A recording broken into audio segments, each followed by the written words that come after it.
நாமத்திலே உங்களை வாழ்த்துகிறேன். கேள்விக்கு என்ன பதில் என்கிற நிகழ்ச்சியிலே இன்றைக்கு தம்பி ஜெனிஃபர் அவர்கள் ஒரு கேள்வியோடு வந்திருக்கிறார். அந்த கேள்வி அவர் கேட்பார், நாம் அதற்கு பதில் சொல்லுவோம். பிரைஸ்லாம் தம்பி. இன்றைக்கு ஒரு சந்தேகத்தோடு வந்திருக்கீங்க சார். சொல்லுங்க. 1 தெசலோனிக்கேயர் 5வது அதிகாரம் 2வது வசனத்திலங்க பாஸ்டர். 1 தெசலோனிக்கேயர் 5:2. இரவிலே திருடன் வருகிற விதமாய் கர்த்தருடைய நாள் வரும் என்று நீங்களே நன்றாய் அறிந்திருக்கிறீர்கள். இந்த வசனத்திலங்க பாஸ்டர் திருடன் வருகிற விதமாய் சொல்லியிருக்கீங்க பாஸ்டர். திருடன் வர்ற விதமாய் சொல்லியிருக்கு. திருடன் எப்போ வருவான்னு தெரியாதுங்க பாஸ்டர். ஆமா, அப்ப திருடன் எப்போ வர்றது தெரியாதுன்னா இப்போ ரகசியம் வர இருக்குன்னு தானே பாஸ்டர் அர்த்தம். சரி, ரைட்டு. திருடன் வர்ற வேலை நிச்சயமா தெரியாது, ஒத்துக்கிறேன். ஆனால் உபத்திரவ காலத்துக்கு முன்னாடி வருவான்னு எப்படி உங்களுக்கு தெரியும்? அது தெரியல. நான் கேட்குறது புரியுதா? இங்கே தான் பிரச்சனை, குழப்பம் என்னன்னா, இருக்கட்டும், திருடன் வர்ற விதமாகவே அவர் வரட்டும். ஆனால் அந்தி கிறிஸ்துக்கு முன்னாடி வருவார்னு அங்கே எழுதியிருக்கா? இரவிலே திருடன் வருகிற விதமாக. எப்பா, அந்த நாளும் நாளிகையும் தெரியாது. ஆமாங்க சார். சரியா? இன்னும் நீங்கள் வெளிப்படுத்தலில் போய் நீங்கள் வாசிப்பீங்கன்னா அங்கே வந்து இப்படி சொல்லியிருக்கோம். வெளிப்படுத்தலில் போய் நீங்கள் பார்த்தீங்கன்னா 3வது அதிகாரத்தில் 3வது வசனம் வார்த்தை வாசிங்களேன். ஆகையால் நீ கேட்டு பெற்றுக்கொண்ட வகையை நினைவு கூர்ந்து அதை கை கொண்டு மனம் திரும்பு. நீ விழித்திராவிட்டால் திருடனை போல் உன்மேல் வருவேன். நான் உன்மேல் வரும் வேலையை அறியாதிருப்பாய். திருடனை போல் உன்மேல் வருவேன். நான் உன்மேல் வரும் வேலையை அறியாது. அப்ப திருடன் வருகிற வேலை என்ன செய்யாது, நமக்கு தெரியாது. சரிங்களா? ரைட். 1. 2வது, அவர் வருகிற அந்த நாளையும் நாளிகையும் நம்ம என்ன செய்ய முடியாது, ப்ரெடிக்ட் பண்ண முடியாது. ஏன் அப்படின்னா அது பிதாவுக்கு தான் தெரியும், குமாரனுக்கே தெரியாதுங்கிறார். சரியா? அதே மாதிரி நீங்க இன்னொரு இடத்துல நீங்க வாசித்து பார்த்தீங்கன்னா, திருடன் இன்ன ஜாமத்திலே வருவான் என்று வீட்டஜமான் அறிந்திருந்தால் விழித்திருப்பான். ஆமா, அப்போ கண்ணமிட ஒட்டான் அப்படின்னு நீங்க வாசிக்க முடியும். லூக்கால நீங்க வாசிக்க முடியும். நான் அதெல்லாம் ஒத்துக்கிறேன். ஏன்னா திருடன் வர்ற விதமா தான் வருவார். சரியா? ஆனா திருடன் வர்ற விதமாய் வர்றது உபத்திரவ காலத்துக்கு முன்னாடின்னு எப்படி சொல்றீங்க? அங்க அப்படி எழுதியிருக்கா? அப்படி எழுதல இல்ல. அப்ப எழுதலைன்னா நீங்க அதை கொண்டு போய் எதோட, அந்த வசனம் கரெக்டு, ஆனா அந்த வசனத்தை கொண்டு எதோட சேர்க்கக்கூடாது, ரகசிய வருகையோட சேர்க்கக்கூடாது. நான் சொல்ற புரியுதா? ரகசிய வருகைங்கிற கொள்கை என்ன சொல்லுதுன்னு முதல்ல பாருங்க. அது உபத்திரவ காலத்துக்கு முன்னாடி நாம் எடுத்துக்கொள்ளப்படுவோம். எடுத்துக்கொள்ளப்பட்டதுக்கு பின்னாடி உபத்திரவ காலம் தொடங்கும்னு சொல்றாங்க. அது அது வந்து எவ்வளவு வசனங்களை பொய்யாக்குதுன்றதை நீங்க பாருங்க. இப்போ 2 தெசலோனிக்கேயர் 2வது அதிகாரத்துக்கு நீங்க போனீங்கன்னா 1-3 வசனங்கள் இப்படி சொல்லுது. என்னன்னா, அன்றியும் சகோதரரே, நம்முடைய கர்த்தராகிய இயேசு கிறிஸ்துவினுடைய வருகையும் நாம் அவரிடத்தில் சேர்க்கப்படுவதையும் குறித்து நாங்கள் உங்களை வேண்டிக் கொள்ளுகிறது என்னவென்றால், அவர் என்ன பேசுறாரு? இயேசு கிறிஸ்துவோடு நாம் சேர்க்கப்படுவதை குறித்து பேசுறாரு. சரிங்களா? இயேசு கிறிஸ்துவோடு நாம சேர்க்கப்படுவதை குறித்து பேசுறார். நாம சேர்க்கப்படுவதை குறித்து சொல்றார். ஒரு ஆவியினாலாவது ஒரு வார்த்தையினாலாவது எங்களிடத்திலிருந்து வந்ததாய் தோன்றுகிற நிருபங்களினாலாவது கிறிஸ்துவினுடைய நாள் சமீபமாக இருக்கிறதாக சொல்லப்பட்டால், இந்த கிறிஸ்துவின் நாள் சமீபமாக இருக்கிறதாக சொல்லப்பட்டால் நம்ம தமிழ் மொழிபெயர்ப்பில் இருக்கு இல்லையா? நீங்க கேஜேவி மொழிபெயர்ப்பில் போய் நீங்க அதை பார்த்தீங்கன்னு சொன்னா என்ன சொல்லப்பட்டிருக்குன்னு சொன்னா, த டே ஆஃப் த லார்ட், அதாவது கர்த்தருடைய நாள்னே சொல்றாங்க. கர்த்தருடைய நாள் என்ன சமீபமாக இருக்கிறதாக சொல்லப்பட்டாலும் சொல்லப்படாது, நடந்து விட்டதாக சொல்லப்படாது. ஹாஸ் கம்ன்றாங்க. கம் கேம் கம், அந்த பெர்ஃபெக்ட் டென்ஸ்ல யூஸ் பண்றாங்க. கர்த்தருடைய நாள் வந்து விட்டதாக, நடந்து விட்டதாக, முடிஞ்சிச்சு. அப்ப அந்த காலத்துல சபைக்குள்ள ஒரு குழப்பம் இருந்துச்சு. என்ன குழப்பம் இருந்துச்சுன்னா, இயேசு வந்துட்டாருன்னே இவங்க சொல்லிட்டாங்க. இப்பயுமே ஒரு கூட்டம் சொல்லிட்டாலே இது. எனக்கு தெரிஞ்ச ஒரு சகோதரி வந்து இயேசு வந்துட்டாரு அப்படின்னு சொல்லி, இயேசு கிபி 70 வந்துட்டாரு, இப்ப இனிமேலாம் இயேசு வரமாட்டார் அப்படின்னு சொல்ற ஒரு கூட்டத்துல உட்காந்துருக்கு. அவருடைய சகோதரன் எனக்கு கான்ஃபரன்ஸ் காலில் போட்டு என்கிட்ட பேச சொன்னார். நான் ஒரு கேள்வி கேட்டேன். சிஸ்டர் கோச்சுக்காதீங்க, ஒரே ஒரு கேள்வி கேட்குறேன், நீங்கள் பதில் சொல்லுங்க. என்ன சொல்லுங்க அப்படின்னு சொல்லி கேட்டாங்க. நான் சொன்னேன், நீங்கள் இயேசு வந்துட்டாருன்னு சொல்கிறீங்க அப்படி தானே? ஆமாம். சூப்பர். இயேசு வந்துட்டா நல்ல விஷயம்தான். 1000 வருட அரசாட்சி இருக்கும் இல்லையா இயேசு வந்தது பிறகு? 1000 வருட அரசாட்சியில் நீங்கள் எத்தனாவது வருஷத்தில் இருக்கீங்கன்னு கேட்டேன். 1000 வருட அரசாட்சியில் நீங்கள் எத்தனாவது வருஷத்தில் இருக்கீங்கன்னு கேட்டேன். இயேசு வந்து இப்போ எத்தனை வருஷம்? அவங்க பார்வையில் இயேசு வந்து எத்தனை வருஷம் ஆகிப்போச்சு? கிபி 70 அவர் வந்துட்டாரு. இப்போ எத்தனாவது வருஷம்? 2025. நான் பேசும்போது 2023 கூட வச்சுக்கோங்களேன். 2023 22 பேசினேன்னு வச்சுக்கோங்களேன். 2022 அப்போ கிறிஸ்து வந்து ஏறக்குறைய 2000 வருஷம் ஆகி போச்சு. 1000 வருட அரசாட்சியில் கிறிஸ்துவோட ஆட்சி எத்தனை வருஷம் தான்? 1000 வருடம் தான். அப்படிதான் சொல்லப்பட்டிருக்கு. அப்ப இப்படி ஒரு பைத்தியக்காரத்தனமான ஒரு நம்பிக்கை என்ன செய்து கொண்டிருக்கிறதுன்னு சொன்னா, இங்கே இருக்கு ஒரு குரூப் இருக்கான். அதாவது உன்னதமான மகிமை அடைகிறதுக்கு எதெல்லாம் எப்படிலாம் தடுக்க முடியுமோ அப்பெல்லாம் தடுத்து விட்டுறலான்றார் கேசுக. அப்ப அங்க சொல்லப்பட்டிருக்க கிறிஸ்துவினுடைய நாள் சமீபமா இருக்கிறதாக சொல்லப்பட்டால் உடனே சஞ்சலப்படாமலும் கலங்காமலும் இருங்கள்னு சொல்லப்பட்ட வார்த்தைக்கு நீங்க கேஜேவி பைபிள்ல போய் பார்த்தா அதுல வந்து சமீபமா இருக்கிறதாக சொல்லப்பட்டால்னு சொல்லப்படலை. அங்க என்ன சொல்லப்பட்டிருக்கு அப்படின்னா நடந்து விட்டதாக சொல்லப்பட்டால். இயேசு வந்துட்டாருன்னு அங்க பிரசங்கம் பண்ண தொடங்கிட்டாங்க. இயேசு வந்துட்டாரு, இயேசு மறுபடியும் வந்துட்டார், 2வது தடவை வந்துட்டாருன்னே பிரசங்கம் பண்ண தொடங்கும் போது பவுல் சொல்றாரு, ஏய் அப்படிலாம் நம்பாதீங்கடா, கவலைப்படாத, நம்மளை எடுத்துக்கலையே, நம்மளை மர்வமாக்கலையே, நம்ம உயிர் தள்ளலையேன்னு நீங்க குழம்பாதீங்க அப்படின்னு சொல்லிட்டு விசுவாச துரோகம் முந்தி நேரிட்டு ஒருவனும் உங்களை வஞ்சியாதபடிக்கு 3வது சொல்றாரு, ஒருவனும் உங்களை வஞ்சியாதபடிக்கு எச்சரிக்கையா இருங்கள். ஏன்னா நிறைய ஏமாத்து பண்ணுவாங்க இல்லையா, அதனால விசுவாச துரோகம் முந்தி நேரிட்டு கேட்டின் மகனாகிய பாவ மனுஷன் வெளிப்பட்டால் ஒழிய. அப்படின்னா என்ன அர்த்தம்? அந்தி கிறிஸ்து வராமல் அந்த நாள் வராது. சரிங்க சார், நான் சொல்றேன் புரியுதா? அந்தி கிறிஸ்து வராமல் அந்த நாள் வராது. அப்ப திருடனை போல வர்றாருங்கிறதெல்லாம் இவங்க என்ன சொல்ல வர்றாங்கன்னா அந்தி கிறிஸ்துவுக்கு முன்னாடியே வந்துருவாருன்னு சொல்ல வர்றாங்க.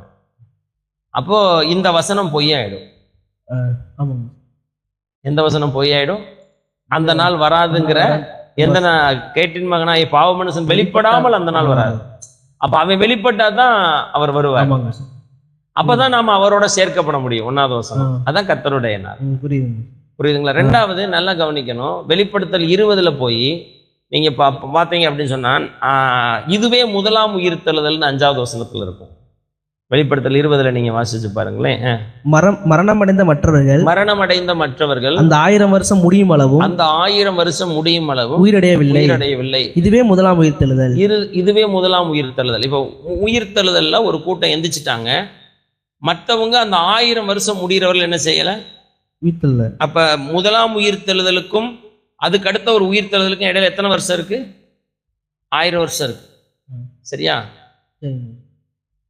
அந்த முதலாம் உயிர்த்தெழுதல யாரெல்லாம் எந்திக்கிறாங்கன்னு நீங்க 4வது வசனத்துல போய் பார்த்தா சிரச்சேதம் பண்ணப்பட்டவர்களுடைய ஆத்துமாவையும் முத்திரையை தரிக்காதவர்களுடைய ஆத்துமாவை, மிருகத்தையாவது அதன் சொரூபத்தையாவது வணங்காமலும் தங்கள் நெற்றியிலும் கைகளிலும் அதன் முத்திரை தரியாமல் இருந்தவர்களையும் கண்டேன், அவர்கள் உயிர்த்தார்கள். அப்ப மிருகத்தினுடைய முத்திரையை வேண்டான்னு போயிட்டு இரத்த சாட்சியை மறிச்சான் பாரு, அவன் உயிர்த்திருக்கிறான். அப்போ நீங்க கவனிங்க, அவங்கெல்லாம் எந்திரிச்சதான் என்ன உயிர்த்தெழுதல்? முதலாம் உயிர்த்தெழுதல். முதலாம் உயிர்த்தெழுதலுக்கு அடுத்து யாருமே எந்திக்கல. நேரம் அடுத்த 1000 வருஷம் கழிச்சுதான் என்ன இருக்குது? அடுத்த உயிர்த்தெழுதல் இருக்கு. மரணமடைந்த மற்றவர்கள் அந்த 1000 வருஷம் முடியும் வரவும் உயிரோட எந்திரிக்கல. முதலாம் உயிர்த்தெழுதலுக்கும் அதுக்கு அடுத்த உயிர்த்தெழுதலுக்கும் இடையில எவ்வளவு வருஷம் கேப் இருக்கு? 1000 வருஷம். இப்ப நல்லா கவனிங்க, முத்திரை தரிச்சதுக்கு பின்னாடி தான், முத்திரை காலத்துக்கு பின்னாடி தான் அந்த உயிர்த்தெழுதல் நடந்ததா இங்கே சொல்லப்படுது. முத்திரைக்கு முன்னாடியே உயிர்த்தெழுதல் நடந்திருக்கும்னா, முத்திரைக்கு முன்னாடியே உயிர்த்தெழுதல் நடந்திருக்குன்னா 1007 வருஷம்னு சொல்லணும். ஆனா அங்க என்ன சொல்லுது? 1000 வருஷம். அப்ப இவங்க உபத்திரவ காலத்துக்கு முன்னாடி இது நடந்திருக்கு, இந்த உயிர்த்தெழுதல் நடந்துரும்னு சொல்றாங்கன்னா அவங்க எந்த வசனத்தை பொய்யாக்குறாங்கன்னா வெளிப்படுத்தல் 20:5 பொய்யாக்குறாங்க. 1000 வருஷம் தான், 1007 வருஷம்லாம் கிடையாது. புரியுதுங்களா உங்களுக்கு? அப்ப திருடனை போன்ற வருகைங்கிறது நான் ஒத்துக்கிறேன். திருடனை போன்ற வருகை என்பது நிச்சயமாக என்ன, அது வந்து ஒரு என்ன சொல்ல அன்பிரடிக்டபிளா இருக்கக்கூடிய ஒரு டே தான். அந்த டைமை நம்மளால் என்ன செய்ய முடியாது, ப்ரெடிக்ட் பண்ண முடியாது தான். ஆனா அதுக்காக நீங்க உபத்திரவ காலத்துக்கு முன்னாடி அது நடந்துடும்னு சொல்லாது. சரிங்க சார். அதுக்கு அர்த்தம் வேற. ஓகேங்க. அதுக்கு வேற. ஆமா, அது உண்மையாவே அதுக்கு அர்த்தம் வேற. எதுக்கு நீங்க இந்த திருடனை போலன்னு சொல்ற இடத்துல பூரா நீங்க நல்லா வாசிச்சு பார்த்தீங்கன்னா அவர் என்ன சொல்ல வருவார் அப்படின்னா, நீ நிர்விசாரமாய், பாவியாய், அஜாக்கிரதையாய், என்ன துணிகரம் உள்ளவனாய் இருப்பேன்னா ஓ மேல அந்த நாள் திருடனை போல வருங்கிறார். ஓகேங்க. புரியுதா? இவங்க எல்லாமே திருடனை போன்ற வருகை பரிசுத்தவான்கள் எடுத்துக்கொள்ளன்னு சொல்றாங்க இல்லையா? நீங்க வெளிப்படுத்தல் 3:3 என்ன வாசிச்சீங்க? வெளிப்படுத்தல் 3:3 என்ன வாசிச்சீங்க? ஆகையால் நீ கேட்டு பெற்றுக்கொண்ட வகையை நினைவு கூர்ந்து அதை கை கொண்டு மனம் திரும்பு. என்னது? கை கொண்டு மனம் திரும்பு. கை கொண்டு நீ மனம் திரும்பணும். நீ விழித்திராவிட்டால் திருடனை போல் உண்மையில் வருவேன். திருடனை போல் உண்மையில் வருவேன்ங்கிறது எதுக்காக சொல்றாரு? நீ மனம் திரும்பணும். ஒருவேளை நீ விழிப்பு இல்லைன்னா நான் என்ன செய்வேன்? அந்த திருடனை போல நான் உண்மையில் வருவேன். நான் உண்மையில் வரும் வேலையை அறியாதிருப்பேன். நான் உன் மேல வர்ற இலே நீ திருடனா இருந்தா உனக்கு ஏன் வருகை எப்படித்தான் இருக்கும்? புரிஞ்சிருச்சா? இன்னும் உங்களுக்கு அந்த 1 தெசலோனிக்கேயர் 5க்கு போங்களேன். நீங்க அங்கதானே கேட்டீங்க, 2வது வசனத்தானே கேட்டீங்க. 1 தெசலோனிக்கேயர் 5:2 நீங்க கேட்டிருக்கீங்கன்னு நினைக்கிறேன் அந்த வசனத்தை. நீங்க நேரா போய் அங்க போய் 1 தெசலோனிக்கேயர் 5:4 பாருங்களேன். சகோதரரே அந்த நாள் திருடனை போல உங்களை பிடித்துக் கொள்ளத்தக்கதாக நீங்கள் அந்தகாரத்தில் இருக்கிறவர்கள் அல்லவே. அப்ப திருடனை போன்ற வருகைங்கிறது யார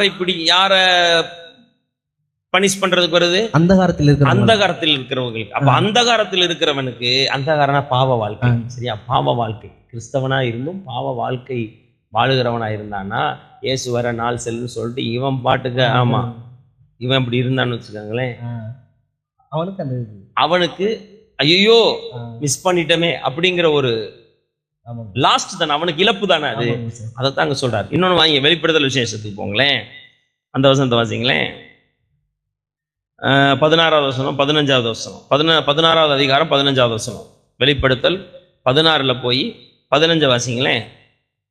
இதோ திருடனை போல் வருகிறேன், தன் மானம் காணப்படத்தக்கதாக நிர்வாணமாய் நடவாதபடி விழித்துக்கொண்டு தன் வஸ்திரங்களை காத்துக் கொள்கிறவன் பாக்கியவான். அப்ப நிர்வாணமாய் நடக்காத, மானம் காணப்படும்படியா நடக்காத, வஸ்திரத்தை காத்துக்கொள்.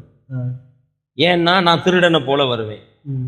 அப்ப திருடனை போல நான் வரும்போது நீ மானம் கெட்டவனா வாழ்ந்தேன்னா நான் உன்னை பனிஷ் பண்ண வேண்டியது இருக்கும். புரியுதுங்க சார்? சரியா? நீங்க அடுத்து நீங்க நேரா இங்க போங்களேன், மத்தேயு எழுதின சுவிசேஷத்துக்கு போங்களேன். 24வது அதிகாரத்துக்கு போங்களேன். 43வது வசனம் 43வது வசனத்தை வந்து வாசிங்களேன். திருடன் இந்த ஜாமத்தில் வருவான் என்று வீட்டு ஜமான் அறிந்திருந்தால் அவன் விழித்திருந்து தன் வீட்டை கண்ணமிட ஒட்டான் என்று அறிவீர்கள். நீங்கள் நினையாத நாளிகையிலே மனுஷகுமாரன் வருவார். ஆதலால் நீங்களும் ஆயத்தமாயிருங்கள். ஏற்ற வேளையிலே தன் வேலைக்காரருக்கு போஜனம் கொடுத்து அவர்கள் விசாரிக்கும்படி எஜமான் வைத்த உண்மையும் விவேகமுள்ள ஊழியக்காரன் யாவன்? எஜமான் வரும்போது அப்படி செய்கிறவனாக காணப்படுகிற ஊழியக்காரனே பாக்கியவான். அடுத்து நேர நீங்க கீழே 48 வாசிங்களேன். அந்த ஊழியக்காரனோ பொல்லாதவனாய் இருந்து என் ஆண்டவர் வர நாள் செல்லும் என்று தன் உள்ளத்திலே சொல்லிக்கொண்டு தன் உடன் வேலைக்காரரை அடிக்கத் தொடங்கி வெறியரோடே புசிக்கவும் குடிக்கவும் தலைப்பட்டால் அந்த ஊழியக்காரன் நினையாத நாளிகள். யாரு? எந்த ஊழியக்காரன்? அந்த அடிச்ச பொல்லாத வேலைக்காரனா இருந்தவன். அப்ப திருடனை போன்ற வருகை யாருக்கு? பொல்லாத அந்த ஊழியக்காரன் நினையாத நாள். அந்த பொல்லாத ஊழியக்காரன் அடிக்க தொடங்கின, வெறியரோட புசிக்க தொடங்கின. அப்ப பாவம் பண்ணிடான் பாத்தியா, அந்த காலத்துல இருக்கான் பாத்தியா, நிர்விசாரமா இருக்கான் பாத்தியா, அவனுக்கு கொடுக்கிற வார்னிங் தான் நான் திருடனை போல வருவேன், நான் வர்ற நேரம் உனக்கு தெரியாது. ஆனா இவன் என்ன சொல்றான்? இயேசு உபத்திரவ காலத்துக்கு முன்னாடி வந்துருவார், அது வர்ற நேரம் உனக்கு தெரியாது. அப்படி அங்க சொன்னாரு? எழுதல. அப்படி எங்கேயுமே எழுதல. அண்டர்ஸ்டாண்ட்? எங்க வாசிச்சாலும் அயோக்கிய பயலுக்கு கொடுக்குற வார்னிங் அது. புரியுதுங்க சார். ஒழுங்காயிரு, ஆமா நான் வர்ற டைம் தெரியாது உனக்கு. புரியுதுங்க சார். அதான் அதுக்கு எச்சரிப்பை ஒழிய 1 தெசலோனிக்கேயர் 5:2 சொல்றாரு, கர்த்தருடைய நாள் இரவில் திருடன் வருகிற விதமாய் வரும் என்று நீங்கள். அப்ப என்னன்னா எந்த நேரமும் நம்ம ஆயத்தமா இருக்கணும். அவ்வளவு. நீங்க பாருங்க, நீங்க அந்தி கிறிஸ்து வர்றது இருக்கட்டும், அதுக்கு பின்னாடி வர்றது இருக்கட்டும், ஒரே ஒரு நோக்கம், நீ ஆயத்தமா இரு, விழித்து. சரிங்க. பரிசுத்தமா வாழ முயற்சி, தெய்வத்தை நோக்கி உன்னை தாழ்த்தி எப்போதுமே கிருபைக்கு. இந்த மாதிரி விஷயத்துல நம்ம கவனமா இருக்கும். அது ரொம்ப முக்கியம். இவங்க முன்னாடி போயிடுவோம் அப்படிங்கிறது அங்க சொல்லப்படாத ஒரு விஷயம். நீங்க இவ்வளவு நேரம் வாசித்தீங்கல்ல, எவ்வளவு தூரம் நீங்க எந்த இடத்துல நீங்க வாசித்து பார்த்தாலும் சரி, திருடன் திருடன் திருடன் வருகிற விதம்னு சொல்லியிருக்க எல்லா இடத்துலையுமே என்ன சொல்லப்பட்டிருக்கோம் அப்படின்னா, அக்கிரம செய்யக்காரருக்கு தான் எச்சரிப்பா சொல்லப்பட்டிருக்கும். சரி, 1 பேதுருவில் நீங்க போய் பாருங்க. 1 பேதுரு 3வது அதிகாரம், 4வது அதிகாரம், 2 பேதுரு 3வது அதிகாரம் 10வது வசனம். கர்த்தருடைய நாள் இரவிலே திருடன் வருகிற விதமாய் வரும். கர்த்தருடைய நாள் இரவிலே திருடன் வருகிற விதமாய் வரும். அப்பொழுது வானங்கள் மடமட என்று அகன்று போகும். வானங்கள் மடமட என்று எப்பொழுது? அவர் கர்த்தருடைய நாள் இரவில் திருடன் வருகிற விதமாய் வரும்போது வானங்கள் மடமடவென்று அகன்று போகும். பூதங்கள் வெந்து உருகி போகும். பூமியும் அதில் உள்ள கிரியைகளும் எரிந்து அழிந்து போகும். இப்படிவைகள் எல்லாம் அழிந்து போகிறபடியால் நீங்கள் எப்படிப்பட்ட பரிசுத்த நடக்கையும் தேவ பக்தியும் உள்ளவர்களாக இருக்க வேண்டும். இப்படி எல்லாம் அழிஞ்சு போறதா இருக்கால் நீங்க எப்படிப்பட்ட பரிசுத்த நடக்கை உள்ளவங்க. அப்ப இங்க என்ன சொல்றாரு அப்படின்னா, திருடனை போன்ற வருகைங்கிறது பரிசுத்தமா இருக்கு. இப்ப நான் இன்னொரு கேள்வி கேட்கிறேன், இந்த வசனத்தை கொஞ்சம் உங்களுக்கு டிஃபரெண்டா இருக்கும். கர்த்தருடைய நாள் இரவிலே திருடன் வருகிற விதமாய் வரும், அப்பொழுது வானங்கள் மடமடவென்று அகன்று போகும்னு எழுதுறாருல்ல. அப்போ எல்லாமே இப்படி பெரிய அழிவுகளை சந்திச்சதுன்னா அந்தி கிறிஸ்து எங்க போய் குந்துவான்? அதுக்கு முன்னாடி அப்பொழுதுன்னா என்ன? நான் ஒரு ஊழியக்கார்ட்ட கேட்டேன், பாஸ்டர் அப்பொழுதுன்னு இருக்கே பாஸ்டர், அப்பொழுதுன்னா அப்போ அந்த இயற்கை மாற்றங்கள்லாம் ஏற்படும்னு எழுதி இருக்குது இல்லையா? அப்ப அந்தி கிறிஸ்து அது பிறகு எங்க உட்காருவான்னு கேட்டேன். அந்த அப்பொழுதுங்கிற அந்த வார்த்தைக்கு 7 வருஷம் இருக்குதுன்னு அர்த்தம்னாரு. என்னது அப்பொழுதுங்கிற நம்ம என்ன அப்பொழுதுன்னு நம்ம என்ன சொல்லுவோம்? அவர் வந்தப்ப அப்படித்தானே சொல்லுவோம். அவர் வந்த பொழுதுங்கிறதுக்கும் இந்த மடமடவென்று அழிந்து போனதுக்கும் இடையில எத்தனை வருஷம் இருக்குங்கிறாரு? 7 வருஷம் இருக்குங்கிறார். ஆக்சுவலா அது அப்படி கிடையாது. அதுதான் அவங்களுடைய. இவங்க என்ன பண்ணிட்டாங்க, ஏன்னா இந்த உபதேசத்தை போதிச்சாதான் உனக்கு சர்டிபிகேட் தருவேன் பைபிள் காலேஜ்லன்னு சொன்ன உடனேயும் அப்படி நம்பி படிச்ச பயிலுவார். ஒன்றுலாம் கொஞ்சம் சொல்றதுக்கு சங்கடமா தான் இருக்கும். நான் சொல்றது கொஞ்சம் கஷ்டமாகவும் இருக்கும், வருத்தமாகவும் இருக்கும். பட் அதுதான் உண்மை. சரியா? எவ்வளவு கசப்பா இருந்தாலும் அதுதான் உண்மை. என்னன்னா, இவனுங்க இந்த ATS certificate, Bible college BDS certificate, ஏடிஏலேருந்து வரக்கூடிய இந்த சர்டிஃபிகேட் வாங்கணும்னா ரகசியவருக்கு உண்டுன்னு எழுதணும் பரீட்சை எஸ்கட்டாலஜியில். சரிங்க சார். அது பைபிளில் இருக்கு இல்லைலாம் தேவையில்லை. அது போச்சிருப்பாங்க. அது அப்படியே வந்து அங்கே சாப்பிட்டு இங்கே வந்து வாந்தி எடுக்கிறது. எங்கே ஒரு ஊழியக்காரர் எனக்கு கர்த்தர் வெளிப்படுத்தி கொடுத்தாருன்னு சொல்லி இவங்க ரொம்ப நாள் கிடையாது, இந்த நேற்று தான் இவங்க உருட்ட ஆரம்பிச்சிருக்காங்க. ஒரு 4 நாளைக்கு முன்னாடி சிவப்பு கிடாரியெல்லாம் எரிச்சு விட்டாங்களாம். அடுத்த ஆலயம் கட்டி உண்மையாகவே பள்ளியிட போகிறாங்களாம். மக்கா ரொம்ப நாள் கிடையாது. நான் சரியா நீ சரியான்னு வெளிப்பட போகிறதுக்கு ரொம்ப நாள் கிடையாது. Wait and see. I am eagerly waiting. யாரு சரின்னு பார்க்கறதுக்கு. என்ன என்னைய விட நீங்க தான் ரொம்ப ஆவலா பழகிட்டதை கூவிக்கிட்டு இருக்கீங்க, எப்படியாவது பறந்துட மாட்டோமான்னு. பட் ஒன்றும் நடக்காது. ஒழுங்கா பரிசுத்தமாகிற வழியை பாருங்க, பாடுகளை எதிர்கொள்றதுக்கு தயாராகுங்க. திருடனை போன்ற வருகைங்கிற இடத்துல எங்கேயுமே அது உபத்திரவ காலத்துக்கு முன்னாடி நீ எழுதலை. இவங்களுடைய கற்பனை என்னன்னா, அந்த டைம் தெரியாததுனால அந்தி கிறிஸ்து டயத்துக்கு வந்துட்டான்னு தெரிஞ்சுட்டாதான் நமக்கு அடுத்து தெரிஞ்சிரும்ன்றான். அப்பையும் தெரியாது. அப்பையும் நிர்விசாரமா இருக்கிற ஒரு கூட்டம் இருப்பான். சொல்ல புரியுதுங்களா? அவன் தான் கைவிடப்படுற கூட்டம். சரியா? ஆக ஒரு காரியத்தை தெரிஞ்சுங்க, திருடனை போன்ற வருகைங்கிற இடத்துல என்ன எழுதலை? புத்தர் காலத்துக்கு முன்னாடின்னு எழுதலை. அது வந்து அந்தகாரத்தில் இருக்கிறவர்களுக்கு, நிர்வாணமாய் நடக்கிறவர்களுக்கு, நிர்விசாரமாய் இருக்கிறவர்களுக்கு, மனம் திரும்பாதவர்களுக்கு கொடுக்கப்படுகிற எச்சரிக்கை. புரியுதுங்க. அந்த நாள் திருடனை போல உங்களை பிடித்து கொள்ளத்தக்கதாக நீங்கள் அந்தகாரத்தில் இருக்கிறவர்கள் அல்லவேங்கிறார். அப்போ அது யாரை கேட்ச் பண்ணுறதுக்கு வருது? திருடனை போன்ற வருகையில் இருக்கிறவங்களுக்கு பனிஷ் பண்ணுறதுக்கான, அவங்களுக்கான ரிஜெக்ஷனுக்காக வர்றது. அது ஒரு வருகை தான். பாவிக்கு கண்ணீராக இருக்கும், பரிசுத்தவானுக்கு மகிமையாக மாறும். அவ்வளோதான். அது எப்போ நடக்கும்? பாவ மனுஷன் நான் கேட்டின் மகன் வெளிப்பட்டால் ஒழிய அந்த நாள் வராது. ஆமாம், முத்திரை தரிச்சதுக்கு பின்னாடி தான் உயிர் தழுதல் நடக்கும். அதுக்கு முன்னாடி நடக்காது. புரியுதுங்களா உங்களுக்கு? அது கர்த்தருடைய நாமத்தில் நம்ம தயாராக இருக்கணும். சாவு முன்னாடி வந்தாலும் போயிடணும். அதுக்கு எப்போதும் ஆயத்தமாக இருக்கணும், விழிப்பாக இருக்கணும். God bless you. கர்த்தர் உங்களை ஆசீர்வதிப்பார். தேங்க்யூ. கர்த்தர் சொல்கிறார்.